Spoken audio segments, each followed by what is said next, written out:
സുൽത്താൻ ഷെയ്ലില്ലാകെ ഫനാഫി സുൽത്താൻ തിരുനാമത്തെ വണങ്ങി സുജൂദായി വുജൂദി മൽഹറെ അല്ലാഹ് സുൽത്താൻ തിരുനാമത്തെ വണങ്ങി സുജൂദായി വുജൂദി മൽഹറെ അല്ലാഹ് സുൽത്താൻ തിരുനാമത്തെ വണങ്ങി സുജൂദായി വുജൂദി മൽഹറെ അല്ലാഹ് സുൽത്താൻ. അപ്പം അങ്ങനെ അത് കഴിഞ്ഞ് മൂപ്പര് 8 കൊല്ലം ദർസ് നടത്തി. ഇപ്പം മൂപ്പര് 10 കൊല്ലം. നല്ല അലിവ, നാക്കിന് അസുരമുള്ളൊരു മനുഷ്യനാണ്. അപ്പോൾ ആ മനുഷ്യനാണ് ഈ ബാല ബാധിച്ചത്. അവിടെ പണ്ഡിതന്മാരെന്ന് പറഞ്ഞിട്ടുണ്ടെങ്കിൽ മൂപ്പര് ഇൽമും കൊണ്ട് പറഞ്ഞു പോയി. ഇപ്പോൾ വേണ്ടി ഏപ്പിക്കാരെ കാണിക്കുന്നത് എടുപ്പുള്ളി കുറ്റം പറഞ്ഞ് കാവറാക്കി മൂപ്പര് ഇപ്പം തന്നെ ഓടിക്കണമെന്ന് പറയും. ഏപ്പിക്കാർ കേട്ടാലേ അവൻ കേൾക്കാൻ വേണ്ടി തന്നെ പറയണത്. ഞാൻ അധികം കളിച്ചു വന്നാൽ കബറിൽ നിന്ന് ഞാൻ ആരെങ്കിലും പുറത്തേക്ക് ഹാജരാക്കിയിട്ട് ആ മുസ്ലിങ്ങളെ കൊണ്ട് ഞാൻ പറയിപ്പിക്കും. അതിന് ഞാൻ പഠിക്കൂല. പക്ഷേ ഞാൻ ആ പണി കാരണം തുരുത്തും അങ്ങനെയൊക്കെ സംഭവിച്ചിട്ടുണ്ട്. പറയുമ്പോൾ പറയും കറാമത്തല്ല. കറാമത്ത് പറയുകയാണെങ്കിൽ കിയാമനാൾ 100 പ്രചാരം തീരില്ല. കാരണം അതിപ്പോൾ നമ്മൾ ഇവിടെ ചില കാര്യങ്ങൾ പറയുമ്പോൾ ചില ആൾക്കാർക്ക് തന്നെ ഉള്ളൂ. ഞാനിപ്പോൾ പറയുന്നില്ല. അപ്പോൾ അത് ഇങ്ങനെയൊക്കെ ഹയാത്തിലുള്ളവരെ തുള്ളിക്കും. അപ്പോൾ അവിടെ ചിലർ പറഞ്ഞ് ഇത് ശീത്താനെ ചെല്ലിനൊക്കെ എല്ലാം തുള്ളിക്കും. ഇത് ഹയാത്തിലുള്ള മൂല്യന്മാരെ തുള്ളിച്ചോടിക്കാന്ന് ഇവിടെ ചിലരൊക്കെ ചിലരോട് ചോദിച്ചു. തുള്ളിക്കേണ്ടി വന്ന് അങ്ങനെ തുള്ളി പറഞ്ഞതാണ്. അപ്പം അതുകൊണ്ട് ആ വിഷയത്തിലേക്ക് നമ്മൾ കിടക്കണില്ല. അപ്പം നമ്മളെ മഹല്ലുകാർ പ്രത്യേകം ശ്രദ്ധിക്കേണ്ട ഒരു കാര്യം, നമ്മൾ ഓരോരുത്തരും മൂമിനായിട്ട് മരിക്കേണ്ടത്, മുസ്ലിമായിട്ടോ മൂമിനായിട്ടോ മരിക്കാനുള്ള വഴി നമ്മൾ നോക്കാം. അതാണ് ഏറ്റവും ഉചിതം. നമ്മൾ പണ്ഡിതന്മാരെ തീറ്റുകയാണെങ്കിൽ യാതൊരു കാര്യം ഉഹ്രവിയായ പണ്ഡിതന്മാർ നമുക്ക് വേണം.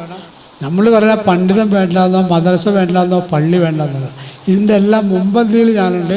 പള്ളി, നല്ല പള്ളി വേണം, മദ്രസ വേണം, കുട്ടികളെ പഠിപ്പിക്കണം, കുട്ടികളെ ദീനിയായിട്ട് വളർത്തണം.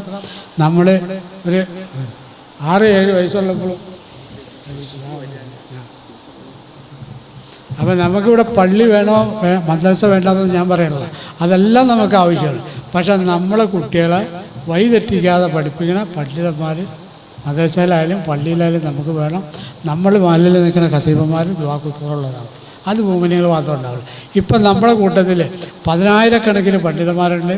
4 ഭാഷ അറിയുന്നവരുണ്ട്, 3 ഭാഷ അറിയുന്നവരുണ്ട്, അല്ലാതെ സാധാരണ വാക്കുകയും വേശിമാരായിട്ട് അങ്ങനെ കുറേ ഉണ്ട്. ഏതെങ്കിലും ഒരു മുസ്ലിം നമ്മുടെ പ്രീതന്മാരെ പറ്റി ഏതെങ്കിലും ഒരു പണ്ഡിതൻ ഏതെങ്കിലും ഒരു പള്ളിയിൽ ചെന്ന് നിന്നാൽ ഉടനെ സമസ്തയാവട്ടെ ഈക്കയാവട്ടെ ദക്ഷിണ അയാളെ വേഗം പുറത്തേക്കണം. അയാൾ തെരീക്കത്തിൻ്റെ ആളാണ്. അയാളവിടെ നിന്നാൽ വഴിവെടുക്കും. കാരണം എന്താ, അയാളവിടെ നിന്ന കാര്യം പറഞ്ഞ് മനസ്സിലാക്കുമ്പോൾ ഇവരുടെ വെള്ളം കൂടി മുട്ടും. മഹല്ലിലെ ജനങ്ങളെ കാര്യം മനസ്സിലാക്കും. അപ്പോൾ അവരും നന്നാവും ഇവരും നന്നാവും. അത് പാടില്ല. ഇവരവിടെ നിന്ന് ഇട്ടില്ലെങ്കിൽ ഇപ്പോൾ ഇവരുടെ വെള്ളം കൂടി മുട്ടൂല്ലേ. അപ്പോൾ ഇങ്ങനെ വിതരണം ഉണ്ടാക്കി ഓടിക്കണം. ഇതെല്ലാം ഇവരുടെ തലയിലേക്ക് തന്നെ ഓടും. അതൊക്കെ ഹദീസുള്ളതാണ്. അപ്പോൾ ഇതാണ് ഇന്ന് നമ്മുടെ ചുറ്റുപാട്. നമ്മുടെ ജോലി നമുക്ക് നിങ്ങളുടെ ആരുടെയും പൈസ എനിക്ക് ആവശ്യമില്ല. എനിക്കത് ഇഷ്ടം പോലെ തരുന്നുണ്ട്. ഞാൻ 3-4 കൊല്ലം പള്ളിയിലെ ഖത്തീബിൻ്റെ ജോലി നോക്കി. ഞാൻ 10 പൈസ പള്ളിയിലെ ആ ശമ്പളം മേടിച്ചത് അത് മേടിച്ചിട്ട് പള്ളിക്കാൻ കൊടുക്കില്ല. കാരണം പള്ളിയിൽ നിന്ന് കിട്ടൽ നല്ല 500-600 1000 ഒക്കെ. എനിക്കിവിടെ ഒരു ദിവസം 2000 വെച്ച് പള്ളി കിട്ടും. വെറുതെ ദൂരം വെള്ളം കൊടുത്തിട്ട് അവർക്ക് ഗുണമുണ്ടായി. അസ്മാവ് വന്നോളൊന്നുമല്ലായിരുന്നു. അത് വിടുകയും ചെയ്തിട്ടില്ല. അസ്മാവ് നമുക്കറിയാൻ തന്നെ. അത് കേൾക്കുമ്പോൾ തന്നെ തല ചൂടാവുക ഈ അസ്മാവെന്ന് കേൾക്കും. അപ്പോൾ അങ്ങനെയൊന്നുമല്ല. അപ്പോൾ അതുകൊണ്ട് ഇന്നിപ്പോൾ അത് ചെയ്യണില്ല. ഇന്നിപ്പോൾ അങ്ങനെ വല്ല പൈസ കിട്ടിയ വല്ല എത്തിമാടെ വീട്ടിലുണ്ട്. ആർക്കെങ്കിലും വല്ല പറഞ്ഞു കൊടുത്താൽ ആരെങ്കിലും വല്ല ഗുണം കിട്ടിയാൽ അത് നമ്മൾ തരുന്നുണ്ട്. പക്ഷേ നമുക്ക് ഇങ്ങനെ പൈസ ഒന്നും വേണം. നിങ്ങൾ നന്നായാൽ നിങ്ങൾക്ക് കൊള്ളാം. നിങ്ങളുടെ പൊതുജനങ്ങളുടെ ആവശ്യത്തെ വഴി എനിക്ക് യാതൊരു താല്പര്യമില്ല. നിങ്ങളെ കൂടി എന്നെ ബഹുമാനിക്കണമെന്നില്ല, ഒന്നുമില്ല.